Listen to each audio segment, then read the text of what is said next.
Hey, you don't look confident, Bo. You don't look confident when you're doing that. You don't look confident. Are you ready for the best Kansas City Chiefs insight? Welcome to the Four Guys in a Bar, sponsored by Chiefs Blitz.com, presented by UnderdogFantasy.com. Here's your Chiefs Blitz host, Nick Athen, with Lou Montagna, Andre Tillman, and Hence He got the winning Super Bowl touchdown. Okay, got a catch. Anybody could have made that catch. The Kansas City Chiefs select Josh Simmons, offensive tackle, Ohio State. You did it, man. Congratulations. Congratulations. Guys, y'all got it. Comment. Guys, y'all. I don't know what the trade details are. Hold on. Boom! They got Worthy. Xavier Worthy. Isn't that crazy? It's been 11 months since the Chiefs won the Super Bowl, and it's gone by so fast. Oh, it's time to piss straight off. Pull up a picture of 81. Let's do it. Let's do it. Here we go. Here we go. Rashad Smith. Rashad Smith. There it is. The Chiefs have done their perfect draft. Dre's gone. I don't know where he's gone. Yo, welcome to the show. It's a Chiefs Blitz night. Breaking down the plays, keeping everything tight. From my homes to the defense, we can get the scoop. Real talk, real stats, we the ultimate truth. The sound back on. There you go. Welcome to the next edition of Four Guys in a Bar. I'm your host, Nick Athen. This is the Chiefs Blitz podcast. I'm joined by Mr. Hence Todd, Mr. Lou Montagna, Andre Tillman. Hey. We've been having some technical stuff going on today. It's been a crazy Monday, kind of a weird Monday.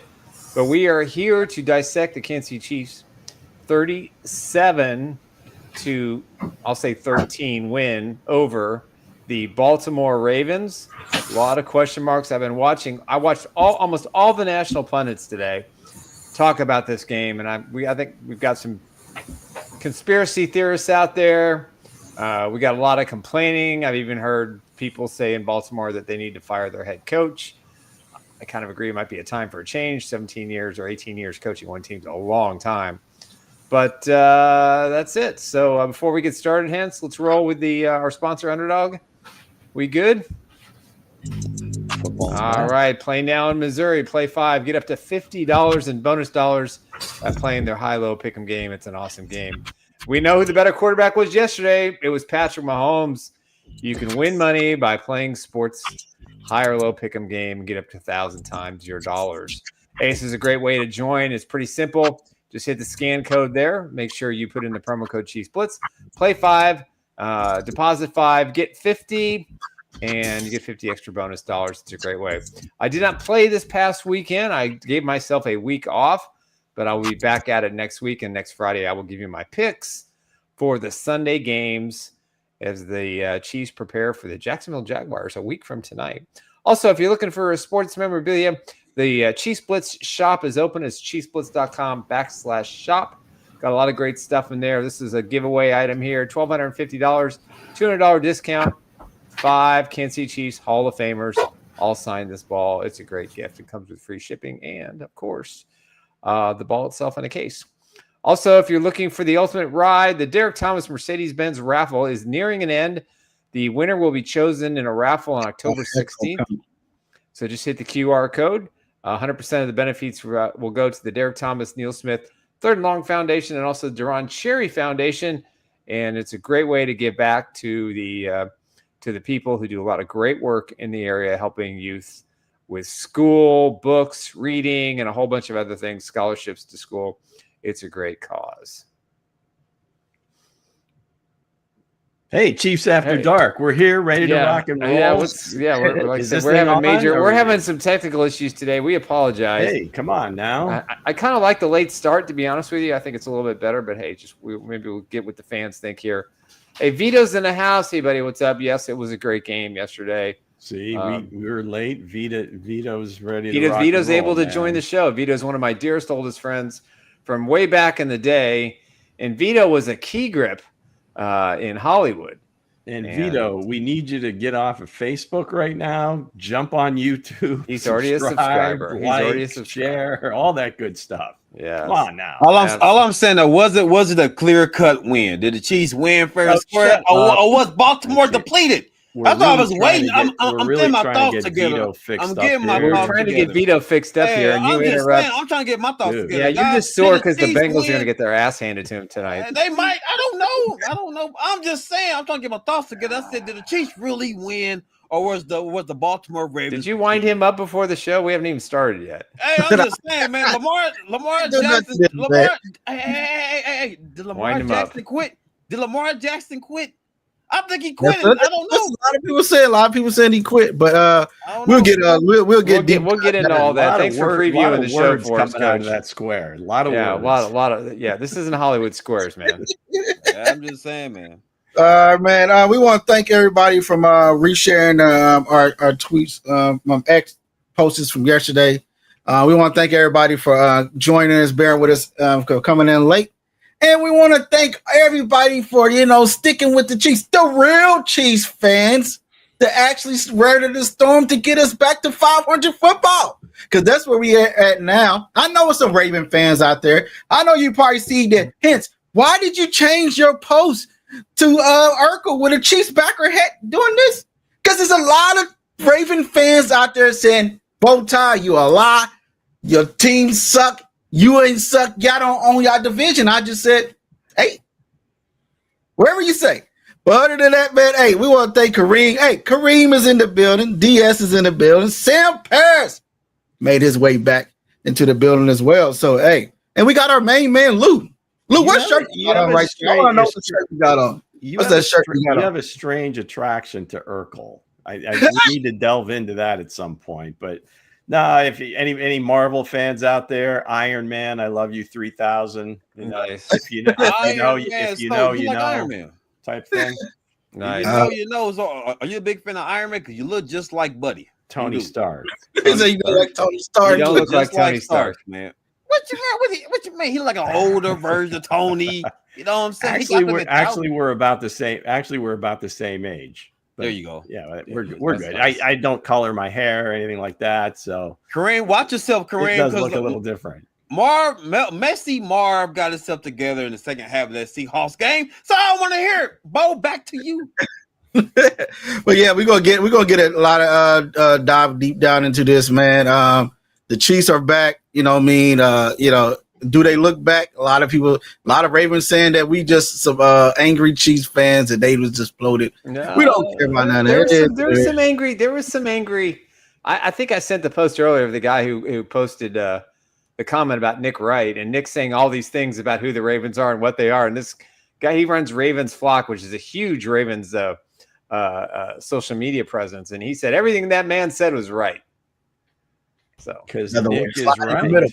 Go the other way. Go the other way, Coach. There you go. Hey, my bad. I'm too goddamn excited to talk about the issues from what going I on with Baltimore. understand, Nick is right. So with that said, let's get into our first question of the day, because I know a lot of people are want to know what we think about this game. It looks like we got about 100 of them. So yeah, let's go. So go ahead, Lou. The first question of the day. Right. So is the Chiefs' offense fixed, or was the win a result of too many Ravens injuries? Coach already weighed in on this. Yeah, let me take this one first. I think if we all go back to Super Bowl 50 or 55, Chiefs played the Bucks, missing 4 offensive linemen. Nobody felt sorry for the Chiefs. Nobody felt sorry for the fact that they had to play this game with basically Patrick Mahomes on the run, running about 250 miles in that game to just try to create some space and some separation. Listen, the Ravens were banged up going in. They were depleted on the defensive line, but this is a deep team. They've got good backups, and they knew all week these guys weren't going to play, so they had all week to prepare for Patrick Mahomes' offense and the Kansas City Chiefs. And losing Stanley hurt, I think, their offensive line a little bit, but the Chiefs were getting pressure on him on Jackson well before that. I don't think the offense is completely fixed. I don't think it's going to be fixed till they get Rashee Rice in the rotation. But there's certainly a lot of encouragement. But I think they've self-corrected a lot of areas. And if you go back and you watch the film, and I rewatched the game again this morning, and what I noticed was the energy was high. They were having fun. When you have a team that's this talented, It's having fun and it's executing. It's not getting penalties. I mean, Juwan Taylor, perfect game. I mean, no penalties, no false starts. He was dominating on the right side. Kingsley Sumatea had the highest ranking of, I think, any guard over the weekend as far as pressures go. 0 pressures on, 28 or 38 attempts, whatever it was. But for me, I'm not discounting this win at all. I don't care how many injuries they had. You don't feel sorry for the other team because they got a bunch of injuries. You go out there on a team that's depleted, you go out there and kick their ass, and that's exactly what the Chiefs did from start to finish. That was the best 4-quarter game of Patrick Mahomes' career in Kansas City since the 4-quarter game he laid on the Las Vegas Raiders when they were stomping on the field. He was impressive, very impressive yesterday. Yeah, I said, the injuries, right? Nobody was giving Patrick Mahomes no love when he ain't had no wide receivers. Nobody was giving no love when they had a bad offensive line, and he still found the way to win. I would say it was coaching all the way around, right? Andy Reid was in his bag. Spags was actually deep down in the bag, pouring out spaghetti sauce, lasagna, everything he had in there. He was throwing it at Lamar Jackson. Some people said Lamar Jackson quit it. I don't know. It looked like he quit it. It looked like the team was depleted. It looked like, the coach was looking over the sidelines to Andy Reid like, please keep it at 37. Don't get me fired. That's how he looked at it. But again, I want us to blame it on the Ravens injuries. It's the NFL. Like Lou said, NFL, everybody get injured. Every team is dealing with injuries. So, you got to have a backup. That's what backup's for. Next man up. And now the Chiefs, that's what Thornton came in, right? We'll get deep down into more on him. He was the next man up, though. So what you had to say, Coach? I don't give a damn about all that shit. Injuries played a big role in the Baltimore Ravens. I don't give a good damn, but I would not take nothing away from Kansas City Chiefs. The Kansas City Chiefs went out there and executed and dominated as they should. Doesn't matter depleted or not. But on the other side of things, the Baltimore Ravens was depleted. You know what I'm saying? But like I told Winston earlier today, when we was moving and whatnot today, I feel like Spags just got Lamar Jackson's number. He just got his number, man. And I seen it in the second half. I said, the way they played Lamar Jackson, the way they played him, man, I said, you just got his number. You just got his number, so it is what it is. But I feel like the injuries did play a role for them. But the Chiefs did what they need to do. Look, Smith got his opportunities, whatnot. Brady came in and lit it up. So Chiefs played well. They played well, So I'm not gonna take nothing away from the Kansas City Chiefs. I ain't gonna take nothing away from them. No. I think the offense is going to continue to evolve. Yeah. So obviously, revolve, Duval, evolve.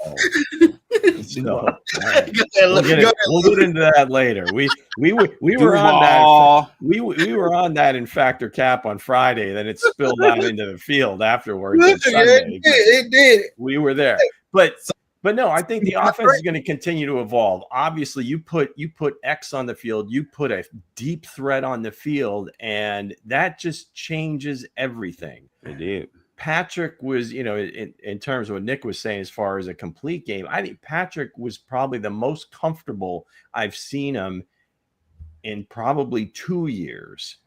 Not necessarily that the pocket was perfect or whatever, but it just looked like he was in such command. He knew exactly where he wanted to go with the ball. He was accurate. Everything was so. A lot of things happened to get to that point. Obviously, the offensive line played much better. Yes, Juwan Taylor, no penalty. That was a thing. I don't know that any of the offensive linemen had penalties until the end when Wanye came in and he kind of canceled one of Richard's big plays. But bottom line is the starting offensive line, I don't think there was a single penalty on them. So a lot of things like kind of rolled up on the Ravens. I can see that, injuries and so forth. Lamar was kind of out of sorts once he wasn't able to do his thing. So Spags, I think, has always had the right plan for him. It's just that, there have been times where they haven't executed it to a T, where yesterday it was. I mean, the guys that were late blitzing were coming at the right time. The down four were getting pressures. The blitzes were well timed. I mean, so it was a pretty much a flawless game plan, I think, as far as that part of it went. But in terms of the offense, again, I think it's going to continue to evolve. Burchard, I think, went up to 19 snaps yesterday, up from 8 the game before. Obviously, they want to start to get him more involved. Xavier, I mean, you saw the game. He makes all the difference in the world of this offense. Now you throw some other guys to come back healthy. Yeah. So again, fixed. I don't really like that term. They were certainly efficient. Well, based on evolve, and I think as things continue and they kind of identify who they are offensively, I think that's where it's really going to start to really cook. Maybe, as we get into like the end of October, November, things are really going to start to flow with this thing, given health across the board. So what are they saying in the chat, Nick? Well, Wichita Hall is our offense fixed? No, but it's healing. I like that word. We continue to get better every week, all the way back to the Super Bowl. Demetrio, I like the way they showed the running backs some love. And I'm going to give Matt Nagy credit because he's really been pushing to get more out of the running backs in the offense and the play calling. And I thought they just did just enough. Let's see. Kareem Speck spent all food stamp money on them ingredients. Shit was delicious. Yeah, I don't think Lamar is digging Italian food. Yeah. So with that said, one more from Witchy Hall. Patrick has more victories without the number 1 and number 2 receiver than any other quarterback in NFL history. I can't argue. That is kind of true. And speaking of Patrick Mahomes, go to the next question, Luke. All right. So Patrick, MVP return. Is he now the front runner? Damn, we're 4 games in. Front runner after his 4 TD game. Well, his stats did go up significantly today. If you've noticed that, I think he was 4th or 5th in the AFC. He was like 10th or 11th heading into the week. Yeah, I mean, he's always going to be an MVP consideration. And, he's just that kind of quarterback. For all the people that, said he's not any good anymore, he's struggling, he turned 30, he can't do this, he can't do that. Just keep telling him that, because that was as dialed in a performance as I've seen Patrick Mahomes, as Lou mentioned. I mean, he was spot on. He was ready to go. He stood in the pocket and he didn't move. He didn't drift. Sometimes he moved a little bit. Sometimes he just stayed where he was, waiting for the receiver to get uncovered. And he executed the offense flawlessly. I mean, there are 2 passes that I thought were incredible. The touchdown to Thornton was a laser.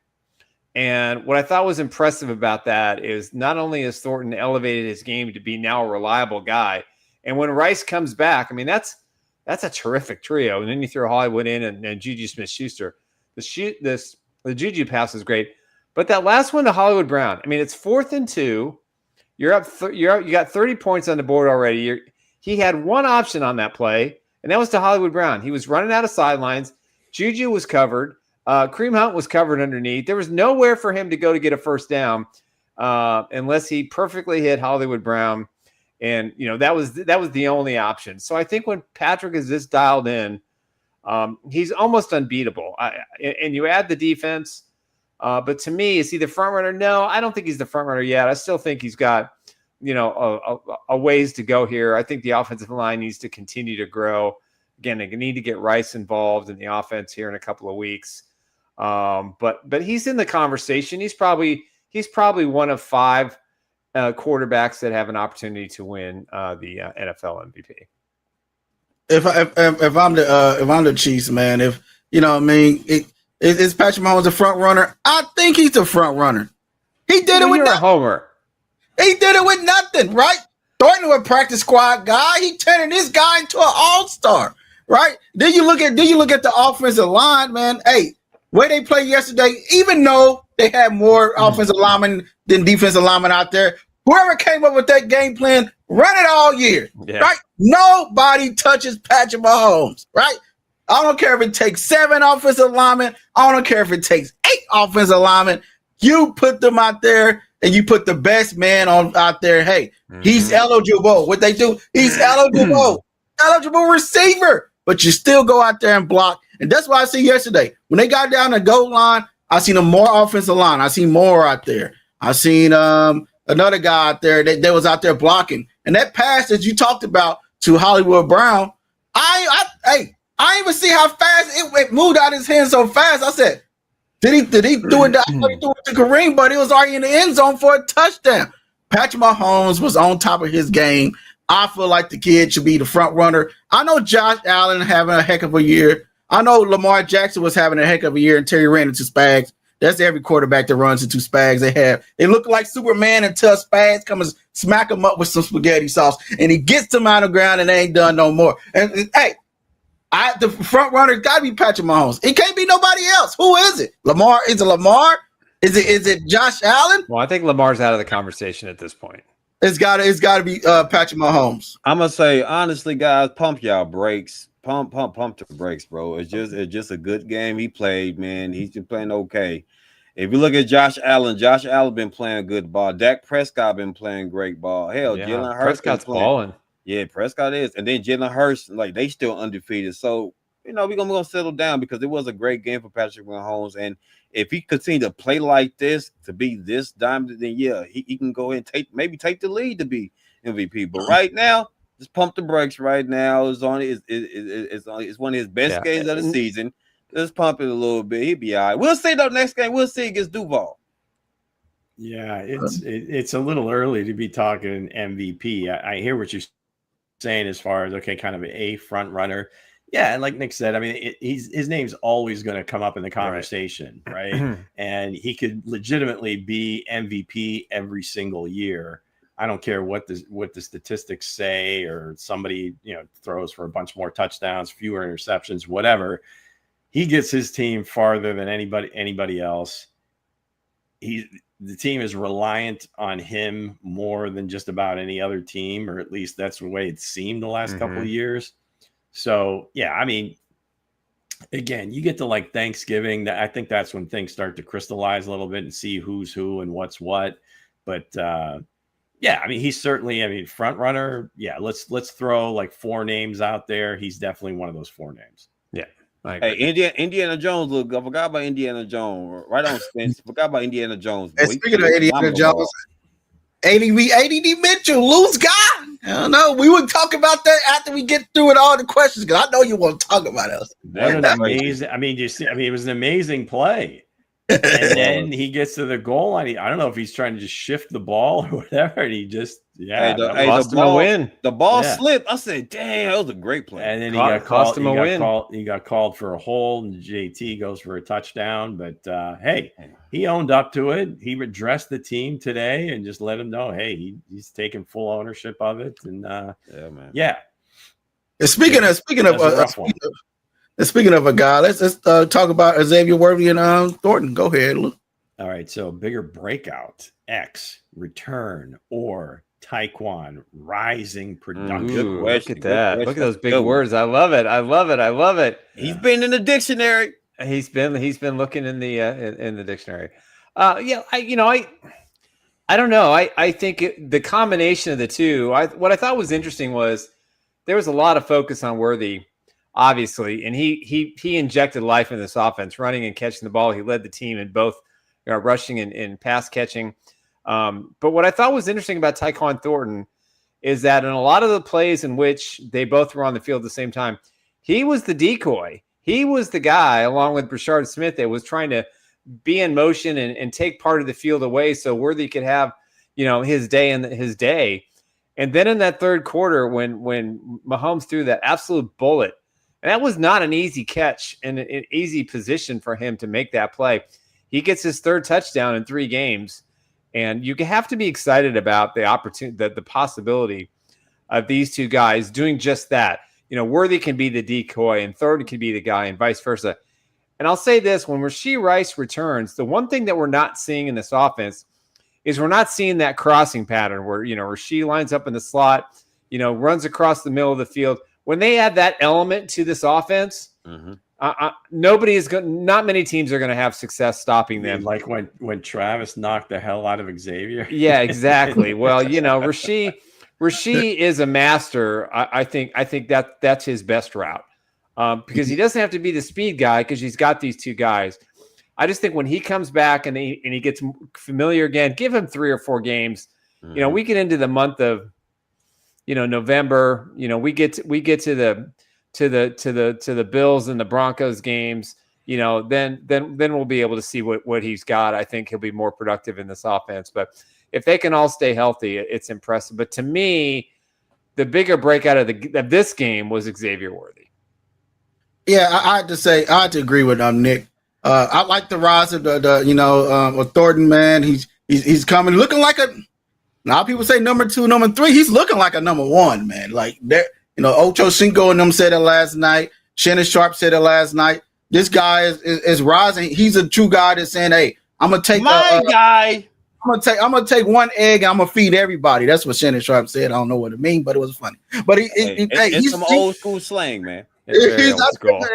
That's what he's doing, and that's what he's doing. He said all the odds are gonna be on me, but I think it's Xavier Worthy breakout because you kind of seen what the Chiefs wanted to do against the Chargers, but Worthy went down. And this with the offense, it's like, okay, this is the game plan we have for the Chargers. This the package that we was going to use with Xavier Worthy, even though he had the extra bulletproof vest. It's not a bulletproof vest, but that's what it looked like. The shoulder pad looked like he was inside a protective bubble.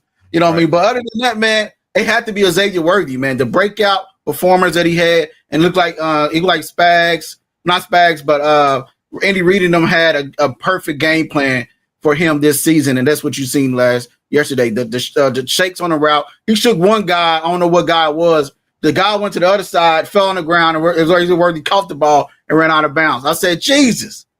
It looked like he couldn't find his shoelaces at that time. But hey, Xavier Worthy I have to go with him on this question. The breakout return for Xavier Worthy. I'm gonna go with Thornton, man. Because Thornton. I know you is. That's your guy. I was going with Thornton. Y'all know it, but he's been cooking all camp. He's been summer games, camp, man. Anytime that man got the opportunity, he produces. As we said before, man, like all the stretch to the field, what Worthy can do, Thornton can do. Thornton can catch. He's a little taller. Maybe a little bit faster than Worthy. I'm not knocking Worthy, but he's not faster. Thornton's production has been crazy. And thanks to credit Patrick Mahomes, if we threw the damn ball correctly, it's a different conversation.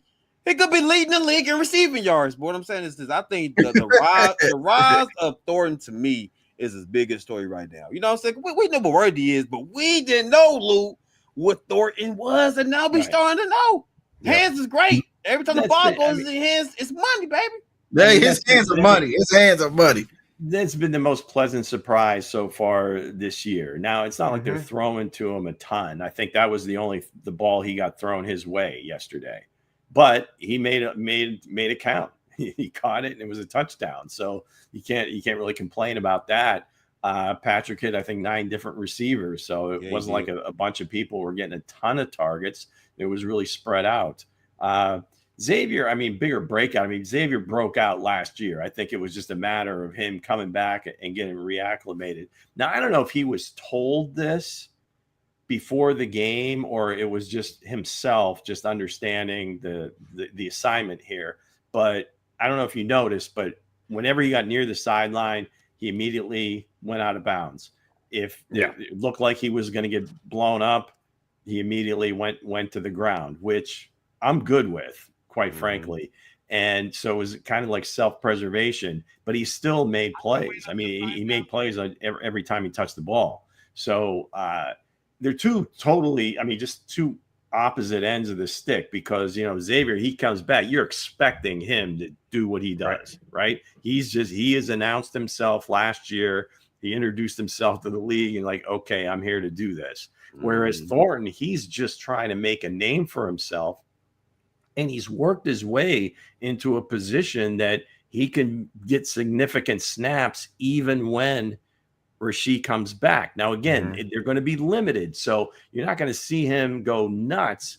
But in those times, like clutch time and whatever, if he's on the field and Patrick trusts him, you can't ask for anything more than that. So obviously, you got 2 guys here that can have some similar skills.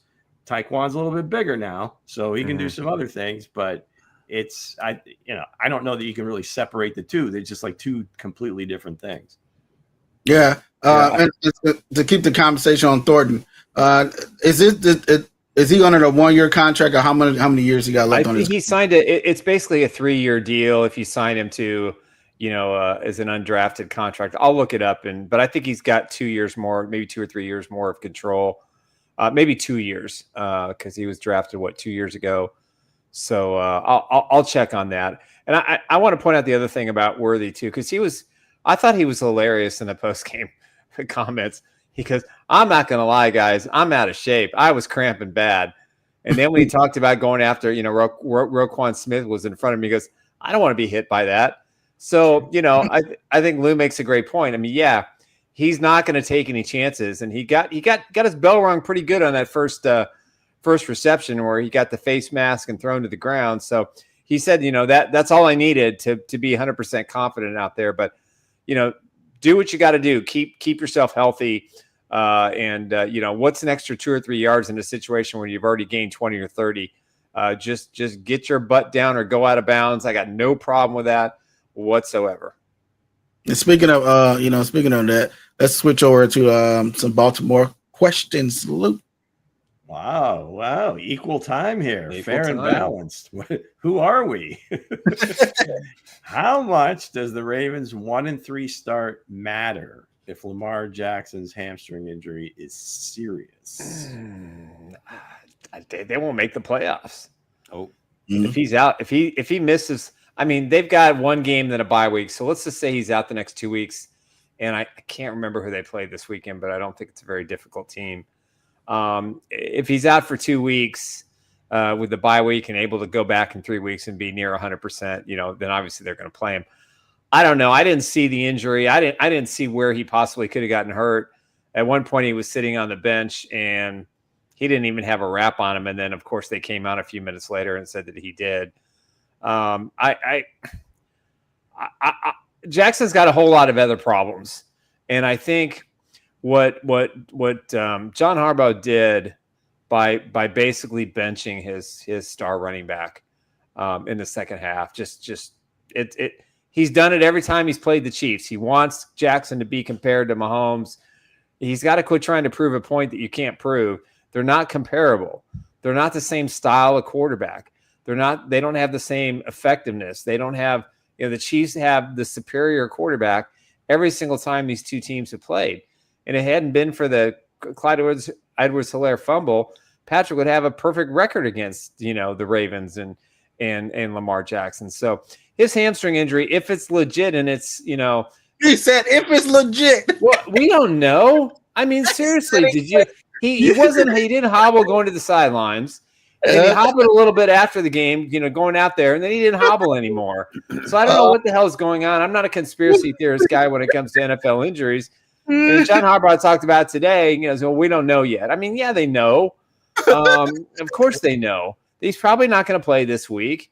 So he asked for a fake doctor excuse. Huh? So that's I don't know. I mean, I used to write notes for myself, to excuse myself from class for my mom's signature. So, I admit that I did it.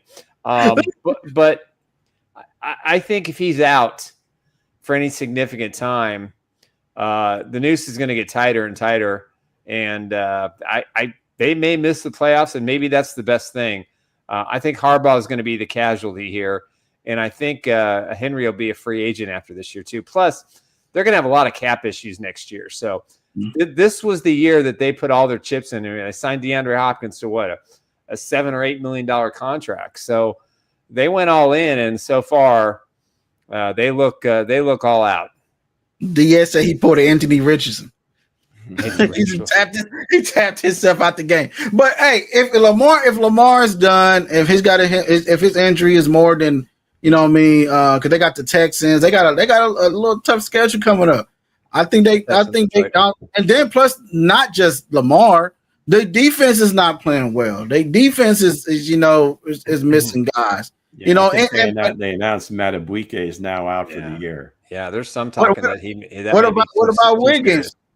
Wiggins got ran over by Isaiah Pacheco, and then he got carted off the field. It was a You know what I mean? solid, So- it was a solid tackle, but you know what I'm saying, he banged up. He banged They up. really, yeah, they smacking. Say, I don't know what it seems like every year they get these. For a while there, it was they couldn't keep a running back healthy. Yeah. They had a running back room that looked outstanding. It's every year, and 2 or 3 of them would get like J.K. Dobbins. Yep. Who were some of the other guys? I mean, Keaton Mitchell missed time. Gus Edwards. I mean, all these guys have kind of like been around the league now. Were all with the Ravens at one time. And it looked like they had this great running back room. None of them could stay healthy. Yeah. Again, it just seems like certain teams, you get more injuries, and there might be something to it. The teams that are considered like these tough teams, San Francisco is another one. Always a lot of injuries. I don't know. It's because of the way they practice. They're just badasses, and they just go all out. Defensively, they're just like hard-nosed guys, and they just get injured more. So hard to say. I mean, you got to look at their strength and conditioning coach. Speculate. Yeah. But, with a hamstring injury, you never know, especially with a guy that uses his legs as much as he does.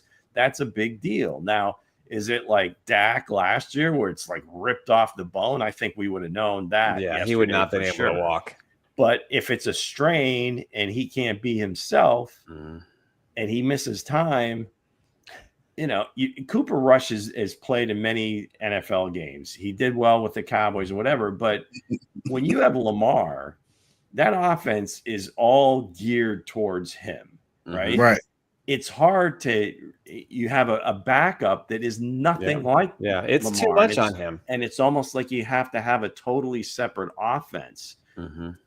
You can't replicate Lamar, but somebody with some similar skill set that can move and, do all this stuff. So we'll see. But in the injuries they have, if you got to go to a backup quarterback now, hey, Lou, their division right now looks a little wonky because, Cincinnati's in dire straits. Cleveland can't seem to get out of their way on offense. So it's tough. It's Pittsburgh.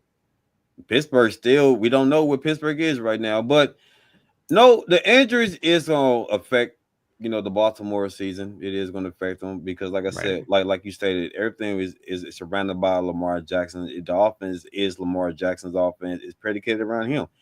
And, Derrick Henry didn't show, which it was weird to me because Derrick Henry, to me, mentally is disturbed right now because he can't focus on controlling the goddamn ball. They got this man doing Baltimore Raven techniques and whatnot, man. You know what I'm saying? You seen what Tony Romo said, man. Wrist, palm, glove, and all this other shit. I said, man, they run the ball. They mentally disturbed right now. Like right now, Lamar, to me, King Henry right now, man, it's all he's in his own head. Because somebody asked me, said, Drake, King Henry, man, he's done. He's washed. He's not washed. It's just the fact that the fumbling thing is like it's nagging at him right now. So dealing with that, right? Now you're dealing with Lamar Jackson. A lot of people say it was a fake injury. Like Lou stated, some hamstring injuries are different because Will Johnson from the Cardinals, he got a hamstring injury. He's been out for a couple of games. So it just depends on the severity of the hamstring. But the Chiefs have always handled him. Yeah, the Chiefs have always handled him. I mean, you go back to his days in the Tennessee, in all the big games against the Titans or the Ravens. In the second half, he's not played. Because they've shut him down in the first, he shut down. I mean, honestly. If I'm the Ravens, with this game so important and so many injuries and try to rest your defense, why are you throwing the ball? Why you keep throwing the ball when you've got arguably one of the best running backs? Go work his ass to death until he just can't go anymore, and then you shift the offense. I agree, but that's on coaching. I'm not impressed with the offensive coordinator with the Ravens. I'm glad that he didn't have a good game because that meant goodwill for the Chiefs. But they're a mess right now, and there's a lot of blame. And even the Ravens fans are kind of turning on the team right now too, in a way that I never thought. Expectations were really high. I mean, you can say that about Chiefs fans going into this game as well. Not good having a super team. So it's just, how fickle some fans are. Unless if the expectation is Super Bowl, which it was for the Ravens this year and last year and the previous year, whatever, and you're not getting there, or you get off to this weird start where all of a sudden this supposedly great defense can't stop anyone. And now offensively, it's getting weird because it's predictable. Yeah, so I agree. It's very predictable. And where was Zay Hensley. Flowers Let's yesterday? go. Move on. All right, let's go next. So with that said, man, speaking of Lamar Jackson getting shut down, Nall Williams and everybody, Nall Williams, I think Spags is the guy that's on Waterboy, right? He's on Waterboy. Spags is that guy that's on the other sideline. Then when he looks at he thinks the other coach gets scared and Lamar Jackson gets scared because this defense is playing lights out. Go ahead, Luke. All right, so the Chiefs defense, a Super Bowl caliber unit, yes, because of their timely turnovers. Yes. Or is the Justice Hill 71 yards? So one play. One play. Come on, dude. Who wrote this? I sent you questions. No. I don't even count the Justice Hill because your boy, Mr. Williams, missed the gap. Should have had him. Should have tackled him. Joshua Williams. Yes. That was his it's play a to Super make. Bowl caliber unit because they have been for a few years. Timely turnovers. Now that's one thing that they haven't generated a ton of, but yesterday they got some. So that's how about Leo, man? That's kind of the thing that you look for, and that's what really Spags is looking for. I've seen better. Is the next step is not just the pressures and sacks or whatever, but taking the ball away. In terms of Justice Hill's run, again, the game is over, and I'm not making excuses. I'm sure Spags, and I said it yesterday, was pissed, and I'm sure he wanted to choose some. No, those backup guys are going to get their ass handed to him. He was not wanting to give up any more points. 13, good, we're done. That's it. Got to say, Joshua Williams made a hell of a run. He missed him the first time. I give him credit for chasing down his mistake. I didn't know he was that fast. He was moving down that sideline. I said, fast. But other than that, man, I have to say, this a super caliber the defense. How many rings does Spags have? Right? How many rings do you have? You guys know? He has 4 Super Bowl rings, which is the most for any defensive coordinator. Yeah, in NFL. He got one with the Giants. Yeah, so and he earned that one with the Giants. Right, he shuts down Tom Brady. He shuts down. Josh Allen couldn't get 5 to 3 yards to get in field goal range against Spags. He make Lamar Jackson never threw an interception, never threw anything all year, and comes to face Spags. And there you go, throws an interception to Leo Chanel, which was a nice grab by Leo Chanel. Also, man, Leo's a special player. I don't know what it's going to take for. Again, they could use him in so many different ways. I'd like to see more of that, not just in coverage. Again, I've been saying it all years. I think if you bring him off the edge, put him in some of these pass rushing downs. He did that. He did that yesterday. I think he's good. I think he's going to help the team. I think Noah Williams is the best defensive player right now for the Kansas City Chiefs. Shout out to Noah Williams, man, out there locking stuff up, looking for the ball with great awareness. The only DB on this goddamn secondary that got awareness. Shout out to Noah Williams, man, for looking back at the damn ball. He reminds me. I know a lot of people want to say, "Hence, you kind of keep repairing him." He reminds me of Marcus Peters, the trash talking on the field, the way he goes out of approach. He's taller. He's a little taller, but when he went up there, a lot taller. When he was in Zay Flowers' face on that tackle he made on Zay Flowers, I was like, "That's what I like to see." I know that's when I say, "Okay, that's a dog right there." He ain't gonna back down. He ain't gonna back down if you down. He don't care. He don't care if you took 13 points. But I think you've noticed over the last few weeks that I think as Brashard's snaps have been increasing, Noel Williams' snaps. He played 48% of the snaps yesterday. So they're really start. I think just the idea was with the rookies to bring them along slowly, which I don't completely agree with in terms of if the guys can play, let them play, but they have a plan. I think it's going to continue. And like I said, that's why I think this team is going to look so much different once we get into like right around Thanksgiving. He do give me Snead vibes, though. I do agree. Both says he got Marcus Peters vibes, right? I say Snead all day because of the physicality. The physicality. Yeah. That's something Chiefs been missing, though. So I definitely say sleep. I think this about the Chiefs defense. What I think impresses me the most is we can all admit they didn't play very well against the Chargers. They came back. They made some adjustments. I thought they played well against Philadelphia. They played well against the Giants. I know it's Russell Wilson, but still they made plays. And then yesterday they just shut down arguably, one of the most high scoring offense in the NFL to date right now, maybe next to Detroit. But, I think the way Spags has allowed the young guys, as Lou said, to come along, increase their snaps. They need Noah Williams because we don't know what Kristen Fulton's going to be able to do this year with all the injuries. If he comes back, that only helps this defense. It gives him another veteran out there. The way it's going, it just doesn't feel right. Yeah, It just doesn't feel like from the jump. Did Norman Lott play yesterday? He played a little bit. You see, when him and Chris Jones next together, you are not running the ball on that man. Yeah, he played. He played more snaps than he did last week, and I think he needs time. I think physically speaking, they're asking him to do a lot of things that he just might not be ready to do. So he's the one guy I think. Jeffrey Bassett hasn't been on the field yet, which is kind of mind-boggling. But maybe they get him some work here in October.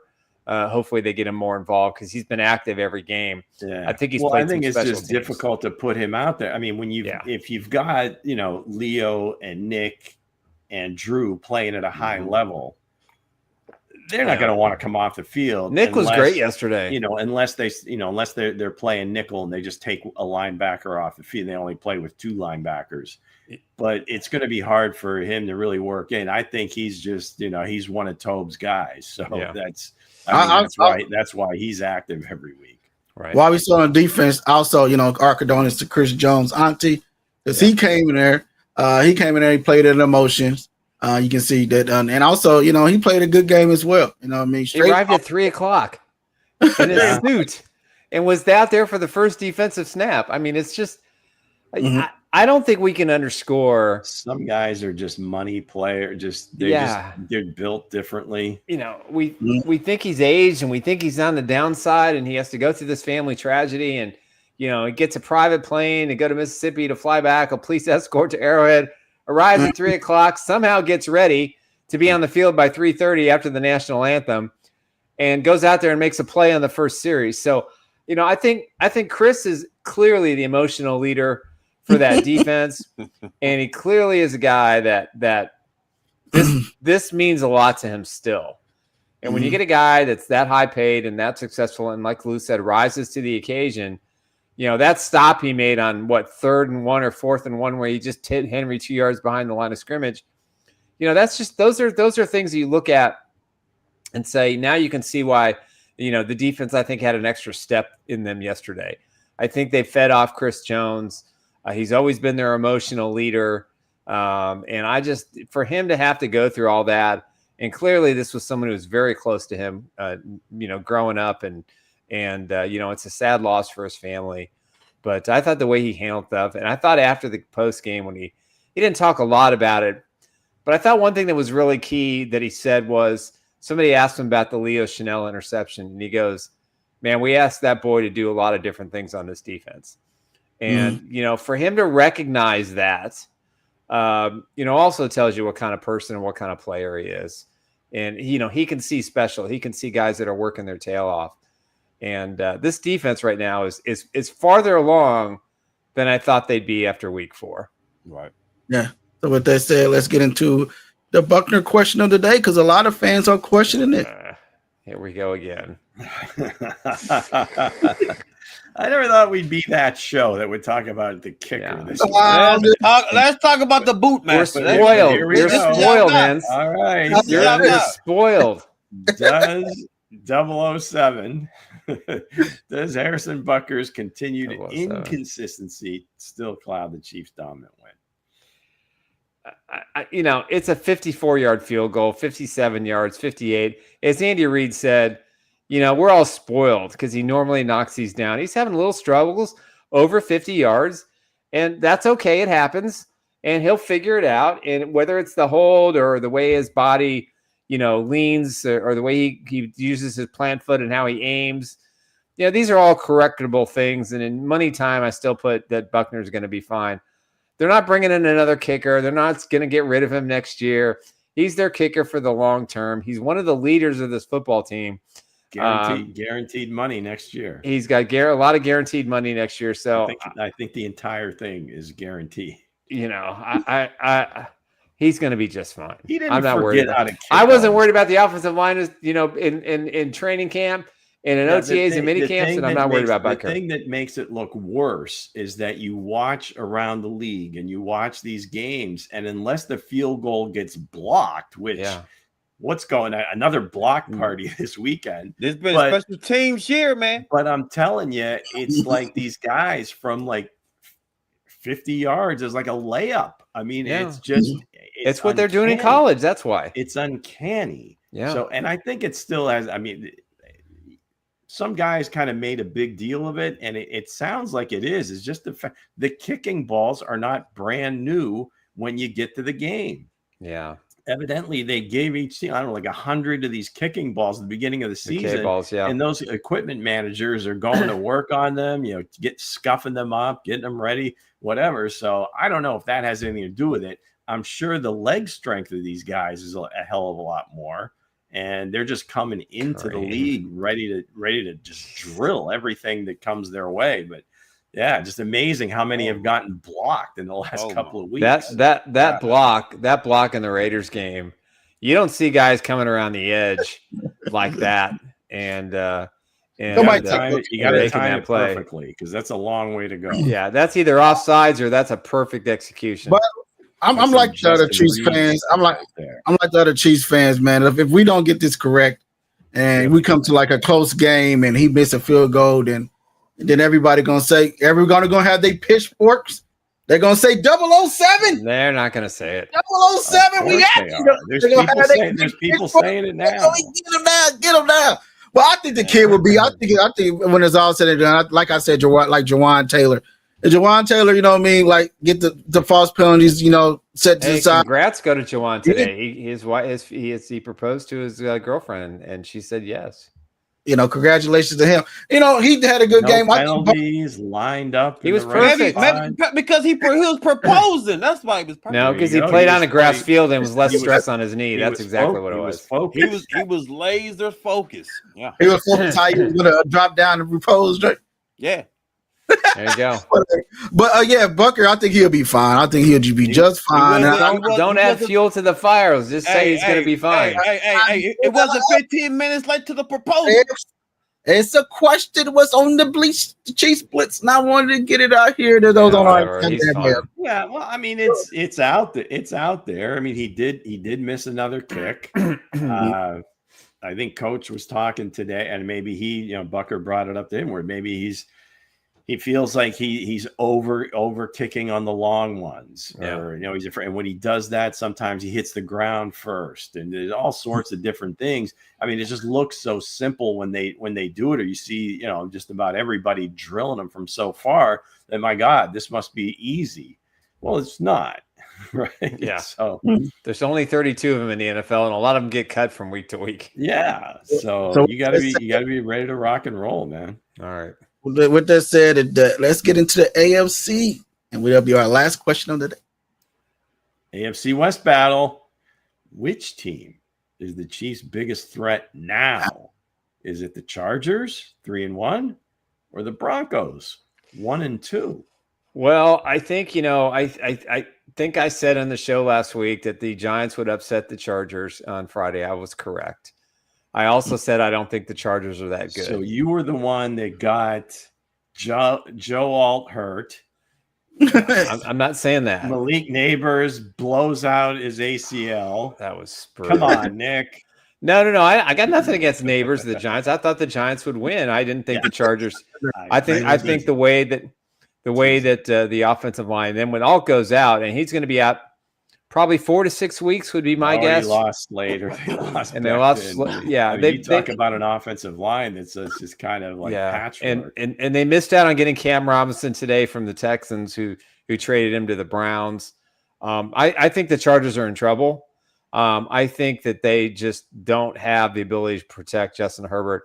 And if you get pressure on Herbert, as the Chiefs have done for the most part, other than the first game this season, he generally fails. As far as the Broncos, I mean, obviously they play tonight. They get to host the Bengals. You know, they haven't looked good on offense. They haven't looked good on defense. Bengals. You know, I don't think the Bengals have enough to win this game, but the Bengals are, you know, still have a reasonable fighting chance in that division. They do. I mean, if Jake Browning takes care of the ball, that's the biggest thing. I mean, he doesn't have. I don't think he has to be like a superstar. He still got the. But advantage. I think as long as he is somehow able to take care of the ball and get it in T's hands, get it in Jamar's hand, right? Then they've got a chance. You know, maybe then it'll be know about close. Jamar Chase on But this if he, you know, that Broncos pass rush is no joke. And the defensive backs are just like feeding off of that stuff. So if he starts throwing interceptions, then it's not going to be. Yeah, honestly, if y'all look at the Broncos, they got the best defense. Well, I don't know, because Chiefs and Broncos now they kind of go neck and neck. But the Broncos' strength is their defense. You know what I'm saying? Both Knicks have been up and down, right? They've been up and down. The Chargers, honestly, I know Joe Alt went down. Hey, hell, I love Jackson Dart coming in there and getting busy. I'm a big fan of Jackson Dart. But here's the thing, though. In this division right now, the Chiefs' biggest threat right now, it will have to be the Chargers still. The Chargers is still the threat. They still a well-balanced team still, and they play good defense. With the depleted offensive line. Right. And that's not going to be like an easy fix. We'll see how long Alt is gone for. Slater's definitely done for the year. I don't know about Becton. That's the heart and soul of their team. That's how they're built, right? Just too much. That's now you're going to have to almost change the identity on the fly. Now Marion Hampton's been playing a little bit better, but this is a tough one. I would probably going to stick with the Broncos just because of the defense, and I think Nick's game will pick up here. Like I said, I watched a couple of those games. He's just missing on some throws, and they could have changed two of those games. They could easily be 3-0. I mean, they get walked off 2 games in a row. So they're still a good team. They're still a really good team. Bo Nix be having people wide open. He just this close. I like Bo Nix. I'm a Bo Nix supporter. I think he's got a lot of talent. I think he sucks. I think playing 5 years in college at a high level. I think his issue right now is that, you know, he's got a very fiery head coach who's very set in his ways. He's never been. It's like the kid who gets scolded for the first time after having a spoon in his mouth for the longest time. You know, here he is. He's scolding his quarterback publicly on the sidelines. He talks nice about him in the press conferences, but you can see they're having some issues together. And that's just Peyton. But no, I'm saying I agree with you. That is the way Peyton works. That's his deal all the time. Bo Nix has to adjust it. He has to adjust to that. Well, I think he got baptized pretty well last year, and I think he got baptized quite a bit so far this year. He knows that the coach really loves him. Truly, I mean that's the guy he wanted, and I think he believes in him so much that when he makes a boneheaded play, he gets upset and he lets him know about it. And I think Nix gives it right back to him. So I don't think that's going to be an issue. I think it's really a matter. So it's some more of the receivers stepping up too, because you know you've got guys like Mims, but he's like hit or miss. Cortland Sutton seems to be really the only one that's like reliable week in, week out.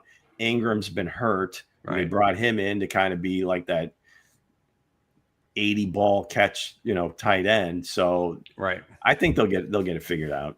Mm-hmm. Yeah, it's probably looking at the Chargers. Yeah, they're 3-1 because the Chiefs 2 games behind them. No, one. Technically 2. Yeah, technically 2, but they lost to them. So they got the tiebreakers. So and then you look at the Broncos. You like, you don't know if I think it's the Chiefs. The Chiefs are the biggest threat today, Seth. If they keep the offense going, I think they can take this division. They can take that. Like I was telling Drake, hey, it won't be bad to let them, Chargers win the division. Then you go up to SoFi in the sun. You're not playing in the cold at your stadium. You in the sun in the beautiful LA stadium, and where they don't have that much fan, it's gonna be like a home game anyway. Because the Chiefs fans are gonna fly over there, it's gonna pack the house, so it'll be like a home game. But hey, if it's when it all comes down, when it's all comes said, the biggest threat is I think it's the Chiefs to themselves. You know what I mean? Because you know what I mean. The Chargers are gonna be a shell of themselves. The Broncos, I guarantee they will lose tonight. You know, against the Bengals. And I'm not saying because they in. I mean, I'm just saying the Bengals going to take care of business with the Broncos because they offense it looks like they still trying to figure. I know you still got the Avengers, man. You still got the Avengers. They're missing a quarterback, and they know that they still can take lead of that division. You know what I mean? Because they on top right now, and the Steelers are slowly creeping in. Then you got the Broncos coming in here. You don't know what you're going to get from the Broncos. I feel like the Chiefs is a threat to themselves against the AFC West because that's any team in the NFL. Well, they've owned the division for what 10 years. I mean, of course. I mean, just right now they're down in the standings, but like we're 4 games in. I think again as the team evolves, they kind of build up to who they're going to be. Mm-hmm. They're better than all of them. I don't even see it's really that. The margin is really that close, right?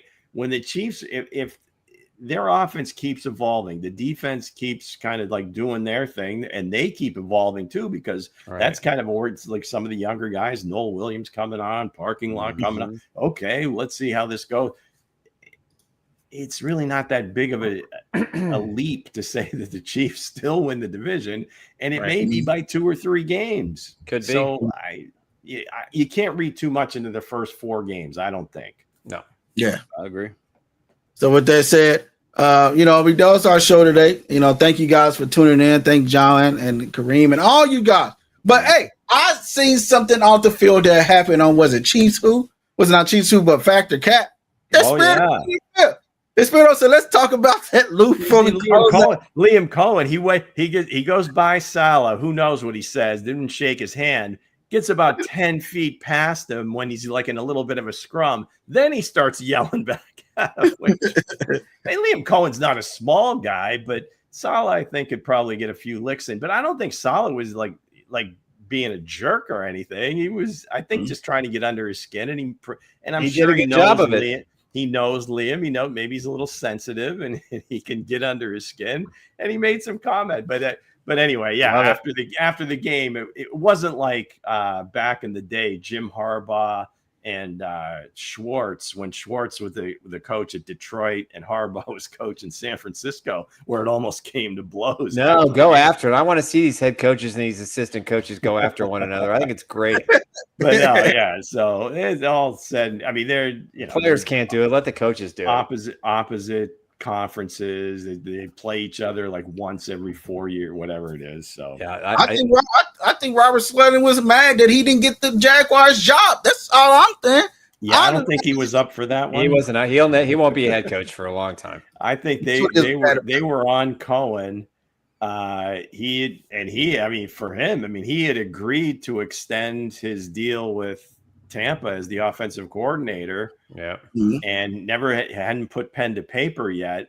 And I think the Khan or his son kind of went in there, like kidnapped him for the weekend, and he ends up taking the Jags job, and he's doing a great job. I mean, they're 3-1, aren't they? Yeah, and Sam Parrish said an all-out coach brawl. How much will y'all pay for it? What you think Andy Reid gonna do? Andy's not gonna fight anybody. You think Andy Reid taking Pete Carroll out? I don't know. Wow, that's like elder abuse all across the board. I've never seen a guy chew gum like Pete Carroll does. I mean, it's just nonstop for 3 hours. Pete Carroll just got a knack for it. When they blocked that kick, I thought the gum was gonna just like start screaming. Yeah, I thought for sure, man. He was gonna spit that all over the place. That was just unbelievable. I mean, the Raiders have had some bad luck too. That's a massive uphill climb to turn that organization around. I think the Chiefs. I think going forward for the next couple of years, I think the Chiefs are in pretty good position.